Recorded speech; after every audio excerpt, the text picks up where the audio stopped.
So we ask for God's blessing as we hear the reading and then the proclaiming of the gospel of Christ. Today's reading is from the Gospel of Matthew chapter 11, verses 16 through 19 and verses 28 through 30. But to what will I compare this generation? It is like children sitting in the marketplaces and calling to one another. We played the flute for you, and you did not dance. We wailed, and you did not mourn. For John came neither eating nor drinking, and they say, he has a demon. The Son of Man came eating and drinking, and they say, look, a glutton and a drunkard, a friend of tax collectors and sinners. Yet wisdom is vindicated by her deeds. Come to me, all ye that are weary and are carrying heavy burdens, and I will give you rest. Take my yoke upon you and learn from me, for I am gentle and humble in heart, and you will find rest for your souls. For my yoke is easy and my burden is light. We have heard the word of the Lord. Thanks be to God. Stereotyped Jesus and the call for wisdom. Once again, Jesus is a teacher for all times. Here he teaches us the need to move past initial judgments and stereotypes and lazy listening and to walk in the way of wisdom. When Jesus says, you're like children who play the flute and then you complain that no one plays along and dances, he's making an incredibly profound judgment on them.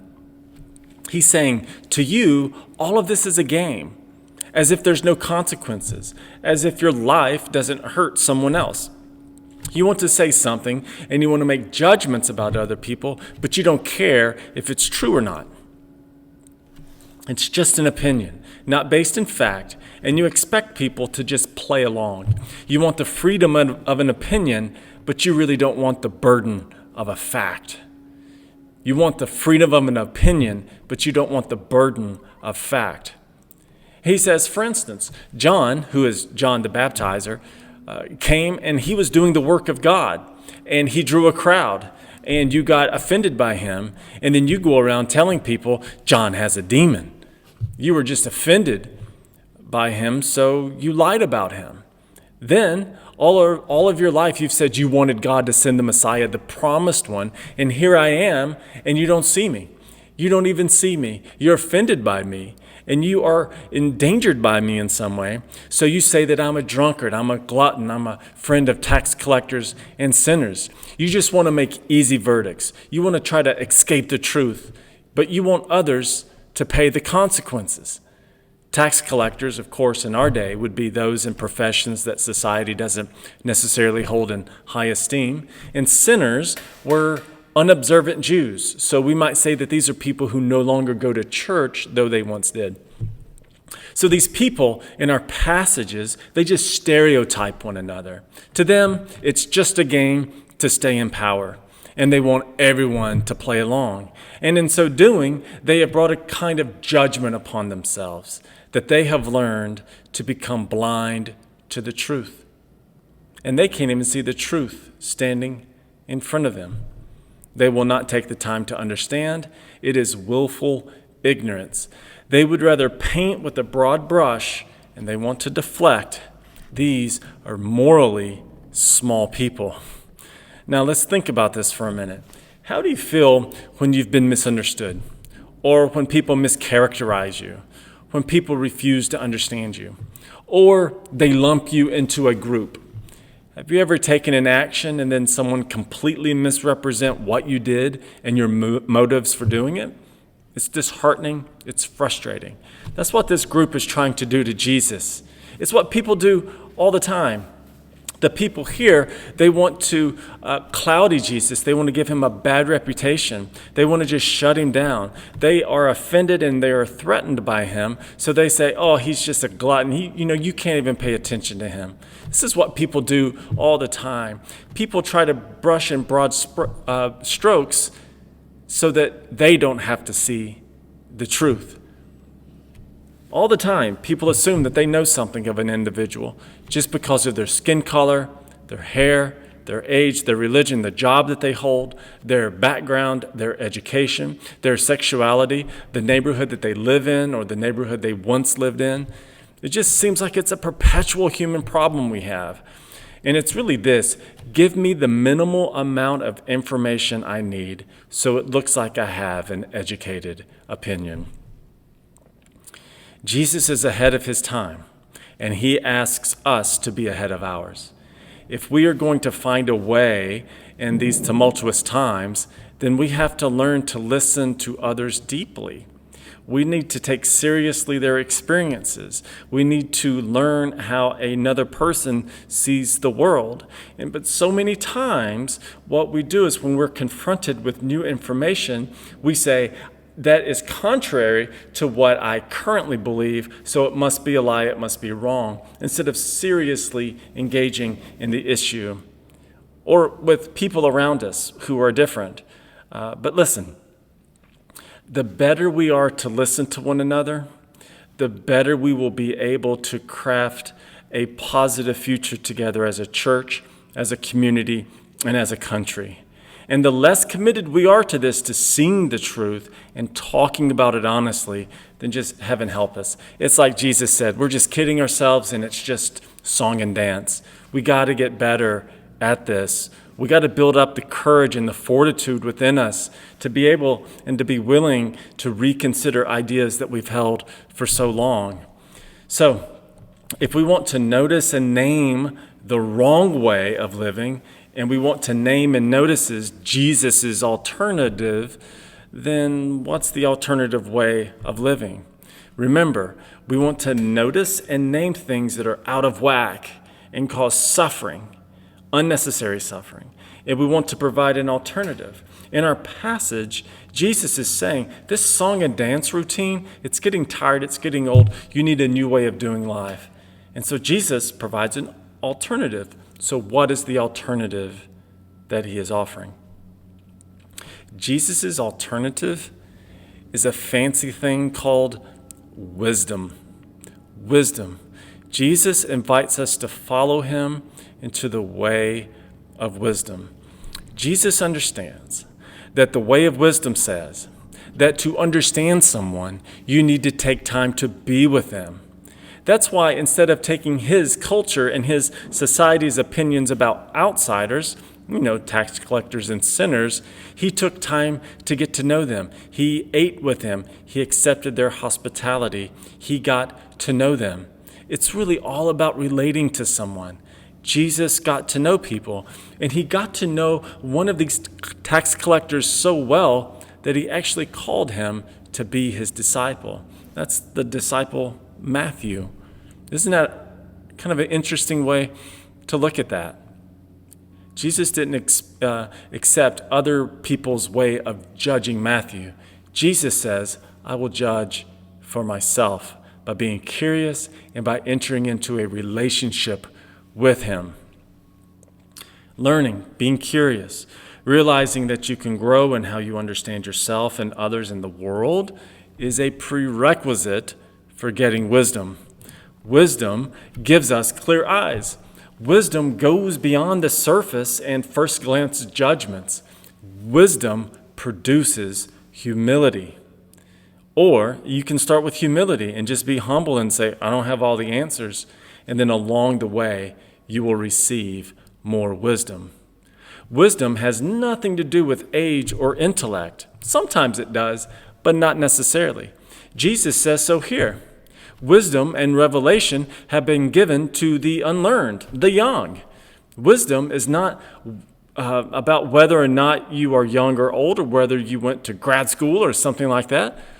Wisdom offers the best education to any willing student. Wisdom calls out to us, seek me, seek me, seek me. It doesn't matter how old you are or how young you are, whether you went to advanced grad school or something like that. It doesn't matter at all. Wisdom is available for everyone. As a matter of fact, in the wisdom literature in the Old Testament, the writer says that wisdom calls out, seek me, look for me in the crowd. All of these competing voices about how to understand yourself in the world. Wisdom calls out, seek me, and I will help you figure this out. But did you know that just like wisdom calls out, so does foolishness. Foolishness calls out all the time. And oftentimes it just tells us to keep the status quo. We will just play and you just dance. Have you ever seen that before in this passage?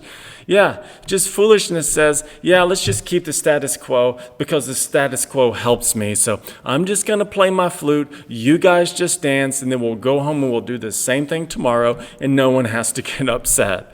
Yeah, that's foolishness. Gaining wisdom. Listen, gaining wisdom is not free, and it's going to cost you. It's going to cost you some time and some effort. And if you pursue wisdom and you try to live the right way in this world, it's going to be a weight for you.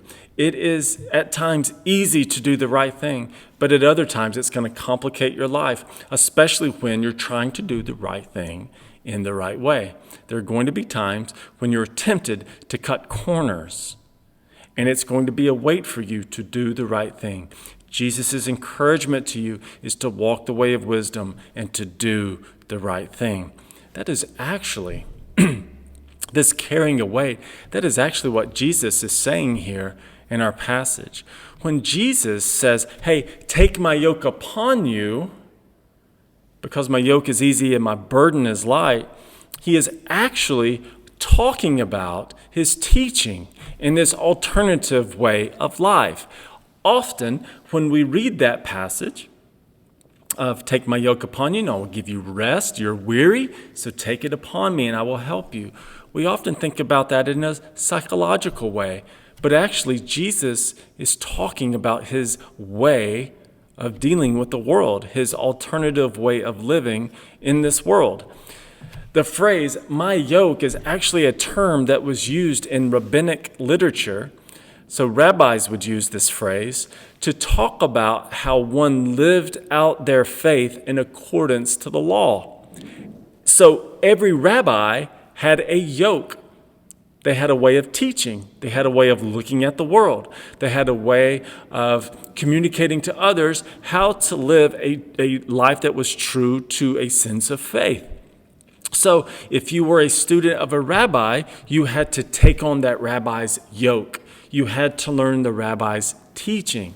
You had to read. You had to investigate. You had to look for new evidence. And you had to show willingness to be corrected and to be willing to change when necessary. So this whole idea of taking on Jesus' yoke is the same thing. A willingness to read and investigate, to study, to look for new evidence, and then to show a willingness to change when necessary.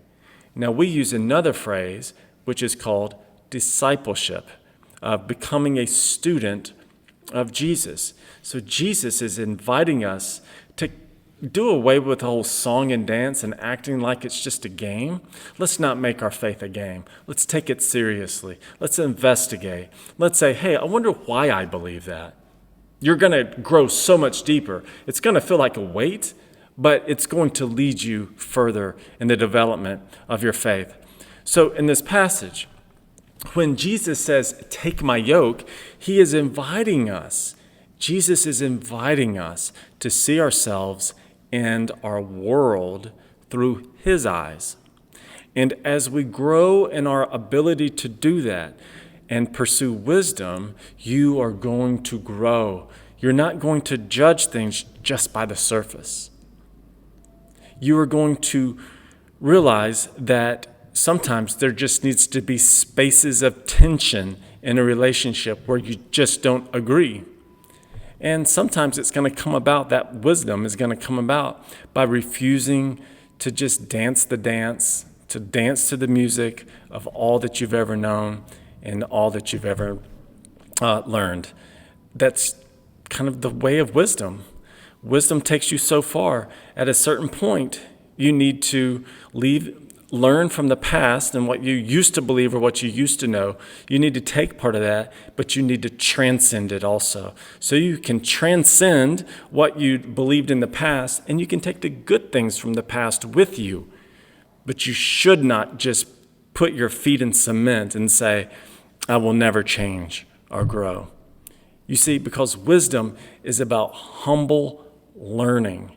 It's about being humble, having a thirst to learn. Jesus says, now, if you pursue wisdom and you refuse to just make surface judgment like these guys, it's going to be tough for you. It's exhausting. So take my yoke upon you because it's easy. Now, I had a call recently with two friends who are ministers. One ministers in New York and one ministers in Washington, D.C. So, could you imagine ministering in our nation's capital during this time, especially with all the protest and concern there? Though the ministry context was different, both of my colleagues said, I need to rest.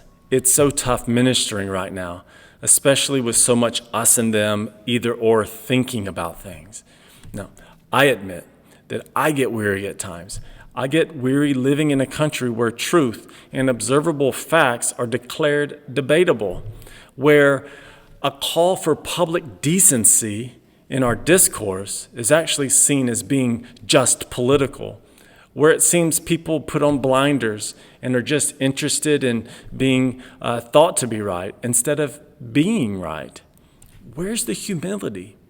We need our country to become a place of wisdom, a place where we can have discourse and an exchange of ideas and still be friends, or at least nice and polite colleagues at the end of the day. We need humility. We need a drive to learn and to grow. And if you are going to walk the way of wisdom, then you should probably not pour cement where you're standing, right? If you want to walk the way of wisdom, then you probably shouldn't pour cement right where you are right now, because eventually you might want to move on from that idea. Now, I want to circle back as we close here to an idea that we saw a few weeks ago. And Jesus models this behavior for us again. Jesus says that his yoke is easy and his burden is light. Jesus doesn't come to us in a pompous way or with arrogance. He doesn't make off-the-cuff judgments, and he obviously isn't content with just the surface, but he wants to get to the heart of the matter. So he teaches, and he is direct and he is resolute, but he also learns in this passage. So let this be a call for us. He's learning like he did with Matthew and the tax collectors and the sinners. So let this be a call for us to break away from some of the easy answers of the world. Let us break away from just us, them, and enter the tension that is in the middle.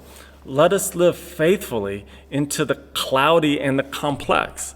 This is a call for us to be informed, for us to be humble, for us to be patient, for us to be known for our willingness to listen and to remain connected through our differences as long as possible, so that we can build a church family that isn't just fun and games. People are craving for a deep faith that grows as they grow, that understands and allows for complexities in relationship, and also a congregation and a faith that can hold the tension that comes with natural diversity. My hope, my prayer, my vision for this church family is that we would become a church body, a church family that embodies the complexity and the diversity of the city that we are in, of the neighborhood that we're in. And we have to be able to move past surface judgments and get to the place where we can talk with each other comfortably, and we will see our samenesses, and we will see our differences, and we will see that we can learn from all of that. I believe that this beautiful city of Poughkeepsie deserves a church like this. I believe this city deserves a church like this. I believe that there are people within our congregation, within this neighborhood, and within this city that are yearning for a place like this. I believe that you and I and all of us together can pursue this and create this with the grace of God. So let's not treat it like it's just fun and games. This is serious work. It is fun work. It is fun work. It is life-changing work. And we can be a part of that vision together. And so as I close out, may we find in us the work of God. Let us not allow our faith to be just fun and games, but let's enter the deep work of wisdom, grace, and solidarity together. May it be so, and may God bless you. We have heard the word of the Lord. Thanks be to God.